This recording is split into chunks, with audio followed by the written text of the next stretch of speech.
Languedoc Information.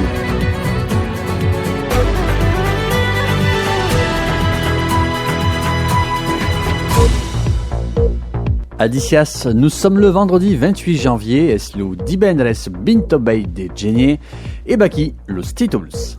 Les dinosaures s'invitent au dôme de Carcassonne, lancement de la construction des premières éoliennes flottantes de la région, et la Chine s'active à bannir ses dissidents de WeChat. Ça commence demain. T-Rex, Vélociraptor, Spinosaure, Stégosaure, Pteranodon et autres dinosaures. Après avoir triomphé à Paris et dans le monde entier, les créatures du fond des âges arrivent à Carcassonne pour un événement exceptionnel. Le musée éphémère est en effet la seule production européenne qui organise de véritables live shows avec des maquettes robotisées complètement autonomes. Une expérience unique, un voyage authentique de près de 70 millions d'années dans le passé qui, depuis 5 ans déjà, fait l'unanimité auprès du public hexagonal et européen dans les plus grandes salles de spectacle.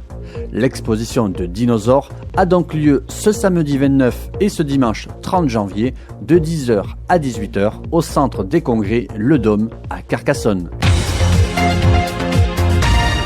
Le projet pilote des éoliennes flottantes du golfe du Lion, 3 éoliennes en mer au large de Leucate dans l'Aude et le Barcarès dans les Pyrénées-Orientales, a franchi ce 27 janvier une étape cruciale avec l'adoption de la décision finale d'investissement.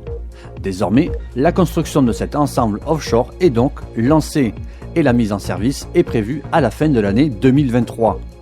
Une fois la construction lancée grâce à cette décision finale d'investissement, puis une fois achevée, Éoliennes flottantes du golfe du Lion, qui est une joint venture d'Engie et du portugais EDPR, exploitera pendant 20 ans ces 3 éoliennes flottantes de 10 MW, installées à plus de 16 km des côtes et annoncées comme les plus puissantes jamais installées sur un flotteur. Selon ses promoteurs, elles fourniront suffisamment d'énergie pour couvrir les besoins annuels en électricité de plus de 50 000 habitants du littoral, soit l'équivalent de la ville de Narbonne. Pour ne pas que les opposants fassent de vagues à l'approche des Jeux Olympiques de Pékin, qui aura lieu la semaine prochaine, le pouvoir chinois cible Internet, arme fatale dans un pays hyper connecté. Plusieurs intellectuels et militants des droits de l'homme se sont plaints cette semaine d'avoir été bannis du réseau social WeChat, une vague de fermeture brutale. Mais cette application, ce n'est pas juste un réseau social, c'est aussi et surtout un sésame de la société chinoise. Au quotidien, WeChat sert à tout, elle est incontournable. C'est l'équivalent de Facebook, de WhatsApp, d'Instagram, de Tous Anti-Covid, de votre banque, d'Uber, de Vélib, d'EDF, tout ça en un. En Chine, quand vous allez au restaurant, vous payez via WeChat. Dans les magasins, c'est aussi avec WeChat. Votre QR code sert à accéder au lieu public et c'est aussi donc sur cette super app. Elle sert aussi et aussi plus simplement à téléphoner.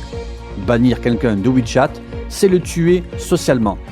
Ces purges virtuelles sont courantes lors de grands rassemblements, mais l'ambiance festive et harmonieuse voulue par le régime aux Jeux de Pékin sera donc difficile à vendre. Avec le boycott diplomatique de plusieurs pays occidentaux, dont les États-Unis, et la crise des Ouïghours, l'image de la Chine du tout-puissant Xi Jinping est déjà bien entachée. Baki, Mercedes Kuta, Radio Languedoc, sul 95.5 FM a Narbonne e Béziers, a Carcassonne, sul 97 FM et tabé sur internet languedoc.eu. Adicias et buono dimanchado.